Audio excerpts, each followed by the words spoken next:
Hi guys, welcome to my channel. So I don't talk about games much on my channel. I mainly focus on books and shows.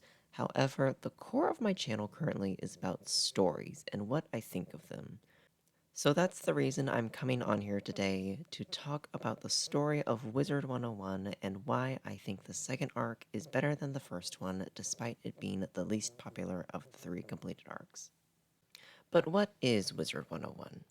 Wizard 101 is a family-friendly MMORPG game that appeals to both kids and young adults. You play as a student wizard that goes around the universe learning magic and battling the forces of darkness.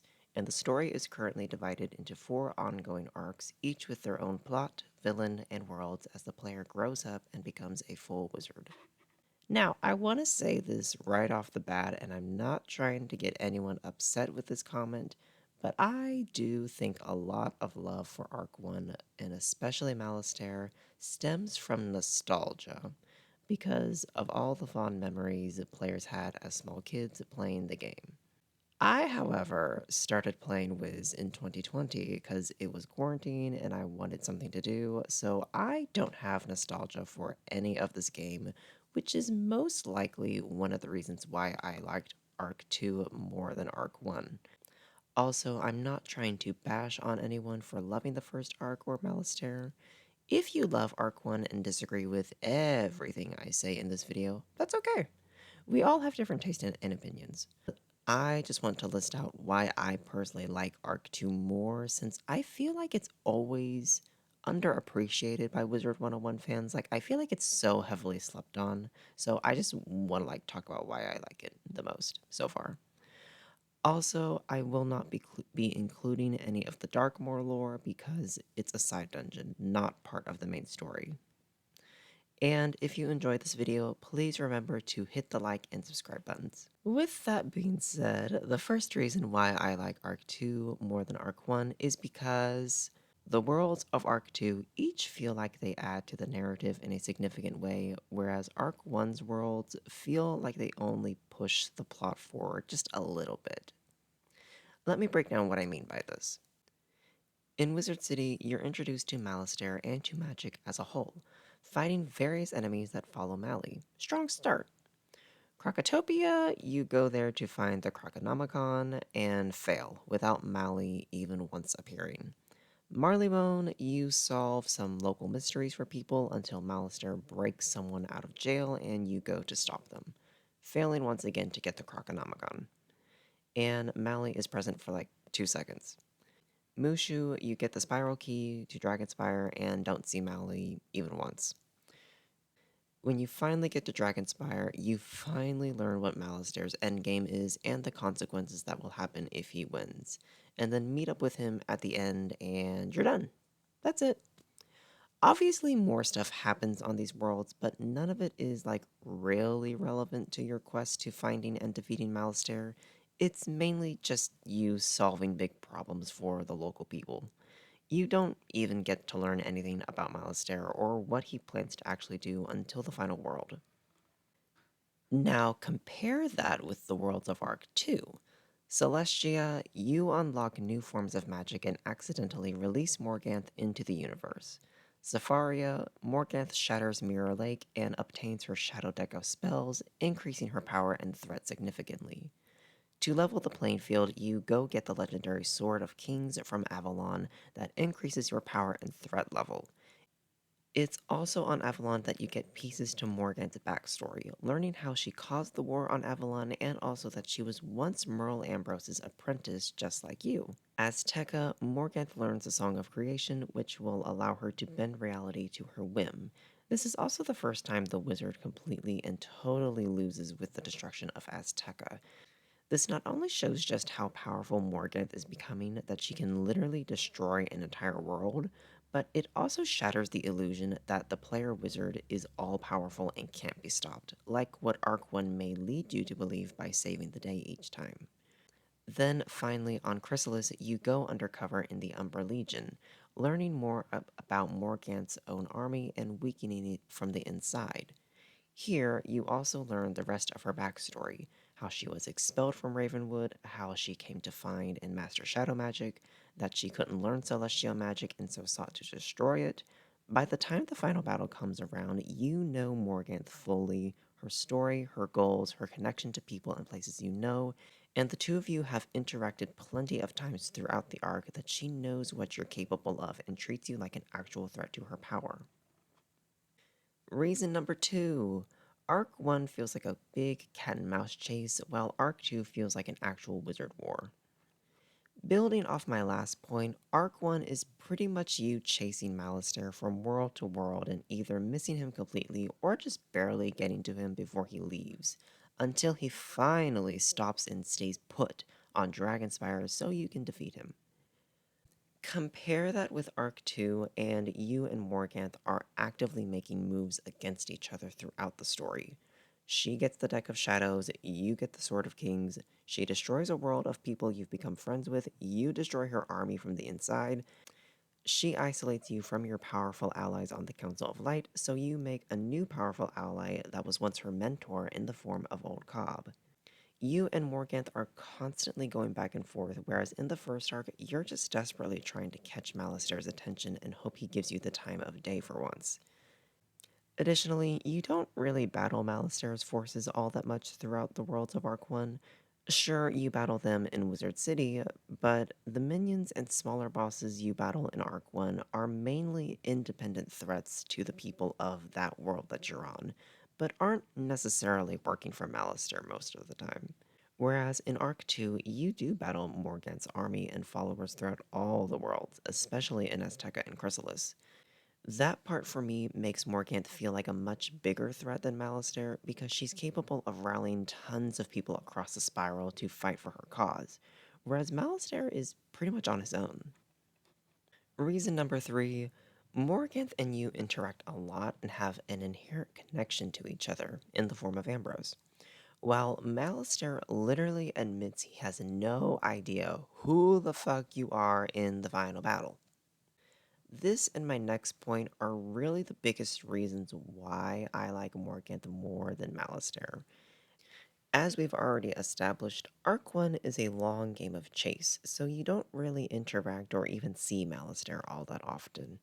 Sure, you see the effect of something he's done on a world, but you're never there for any of the action, just to clean up his messes. Not only that, but there's no connection between you and Mally personally. He didn't kill your parents, he wasn't your teacher, he isn't your dad, etc. By the final battle on Dragonspire, you and Mally have had so little interaction and no personal connection to each other that he literally says he doesn't know who you are, just that you stopped his ritual, so now he's mad.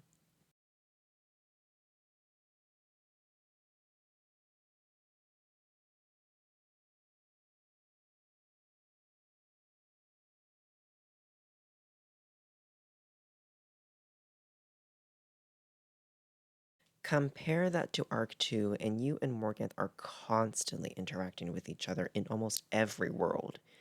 You meet her at Celestia, meet her again and battle her forces in Safaria. Don't see her in Avalon except for that flashback, but that doesn't really count. Then you see her multiple times in Azteca and Chrysalis. Not only that, but you two have a direct connection to each other in that Ambrose has been a mentor to both of you before. Those two things may seem small, but they really do make a difference between getting invested and hyped to face off against the big baddie, or just seeing the final battle as another quest to complete. Reason number four. Morganth feels more fleshed out as a character than Malistaire does. Ooh, this one is going to get people riled up, but I'm gonna say it anyway. While, yes, Morganth and Malistaire are both basic fantasy villains that don't really do much with either of the archetypes they are, aka the power-hungry Dark Queen and the man who becomes evil because of his frigid wife/girlfriend. I do think Morganth had a few more layers to her than Malistaire. We don't really know anything about Malistaire before the events of Arc 1, other than he was the death professor at Ravenwood who was married to the life professor, and then when she died, he became obsessed with trying to revive her. And then, like I've said before, you don't really interact with him much throughout the game, so you don't really learn much more about him other than he's evil and needs to be stopped. And I know people say all the time, oh, but he's not really a bad guy. He just wanted to revive his wife because he loved her so much and got carried away in the process. No. When he's speaking to her ghost in the final dungeon, he literally talks about rolling the spiral with her by his side. So he really does also want unlimited power. Like, he says it himself. Like, I don't know what to tell you. He truly does want unlimited power also. Then there's Morganth, who we do get to learn a lot about her past, her personality, and what drives her to do the things she does. Morganth was a death student at Ravenwood and Ambrose's protege. It's implied that while she had the raw strength to become a powerful wizard, she lacked the talent and patience to actually succeed, resulting in her being mediocre. Not too great, but not too terrible either. It's not explained why this position bothered her so much. Maybe it's because she was handpicked by Ambrose to be something great and she wasn't fulfilling that. Maybe it was something else. We don't know. Regardless, this lack of progress in her studies led her to seek out alternative types of magic to become the epic almighty wizard she was supposed to be. When she gets expelled for this deceitful act, she loses everything. No school, no parents, no wand, nothing, and wanders aimlessly in the spiral trying to find her purpose now. When she gets to Chrysalis, she meets the Spider Magi, who senses the untapped potential and rage within her and decides she's worthy of learning shadow magic, which she naturally excels at. Years later, she attempts to learn celestial magic but fails to grasp onto it right away and doesn't really have the patience to try again, so she decides to use her newfound power to try and obliterate it from existence. Fast forward to present day, and upon learning that Ambrose has a new apprentice that he ultimately replaced her, her hatred for him grows more than ever and she forms a vendetta to destroy you in order to spite her old teacher. This is why Morganth truly despises you. Sure, you meddle with her plans for world domination, but you're also a living reminder of what she once was, what she should have been, and how easily she was cast aside and replaced. Especially since you excel under Ambrose's mentorship and learn celestial magic easily when none of that happened for her. Yes, she ultimately wants the power to rule the universe as the queen of everything, like Mally did.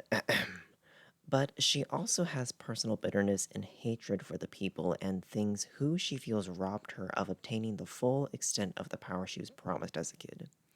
Again, not saying Mally is bad, but just explaining why I personally find Morg more interesting as a villain. And reason number 5, the final one. Many side quests in Arc 2 provide extra lore and story bits, while none of the Arc 1 side quests really do that. Now, I know for a lot of people this won't matter since many people don't play the side quest, but I do, so I noticed this and it made a difference to me.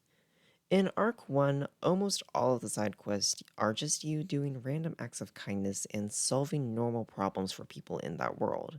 There's nothing wrong with that. It helps build a relationship with more people in the world and gain a greater understanding of what that world is like and what makes it unique. But they don't really add anything to the overall narrative with Malister. I mean, if you take out the main plot and just go around doing these side quests, they don't really change because you're just helping people with their problems. And yes, Arc 2 does have a lot of side quests where you're going around helping people with normal problems, but there are also quite a lot of side quests that provide extra details and context for the overall story. In Celestia, for example, if you do the side quest while you're working your way through the main story, you'll meet many ghostly soldiers that will tell you about this ancient war fought between the people of Celestia and this army of darkness led by someone called the Shadow Queen that resulted in the world becoming the lost city of Atlantis it is today. Then, when you finish the main story and meet Morganth for the first time, it's like, oh, oh crap, you're the one everyone's been talking about? And now you're free and escaping into the universe? Oh, what have I gotten myself into? Oh gosh. Nothing from Zafaria or Avalon immediately comes to mind. I don't do every side quest, just pick up the ones I see while main questing, so maybe I missed some. But on Azteca, you'll get this quest to find some stone tablets or something throughout the world. Kinda like a Zeke quest, but not for him. And once you complete it, you'll unlock quite a bit of extra lore. You learn how Azteca is basically a remnant of the first world before the spiral even existed, and that it's the only place where culture, traditions, and knowledge from that ancient time period have been preserved since then. And you learn that it was actually prophesied in those ancient times that a master of shadow and a master of light would one day rise up against each other, and their fight would determine the ultimate fate of the spiral, aka what's happening in Arc 2. And it's this quest that makes the destruction of Azteca even more heartbreaking narratively than it already was. Yeah, we all hate questing through this world, but ignore that for a minute. We're talking about the story. Because not only do you know most of your friends have died because of Morgan's actions in destroying the world, but also all of that knowledge and culture from the prehistoric times that had been kept safe for thousands or millions or billions of years is now lost forever for the most part because Azteca was the only place where that stuff was preserved. Then, moving on to Chrysalis, you get a variety of side quests that give you more insight into how Morganth and the Umber Legion have affected the people of this world. You meet Burrow slaves that have been blinded by members of Morgan's army and forced to serve them. After taking back that tower in the Mooncliffs and restoring Bastion back to the Burrowers, you help reunite a pair of lost lovers that had been petrified to stone when the Umber Legion took over. And another side quest that comes to mind is in the Sardonyx, you meet a Mantis mother whose daughter is about to join the Umber Legion and asks you to convince her not to do it. The daughter ignores you both and joins Morganth anyway, but then later on in the Hive comes to regret her choice and asks you to help her escape. It's side quests like this that are connected to the main story either by providing extra lore or showing how the events and circumstances of what's going on affect everyday people that really interest me, and Arc 2 has a lot more of those than Arc 1.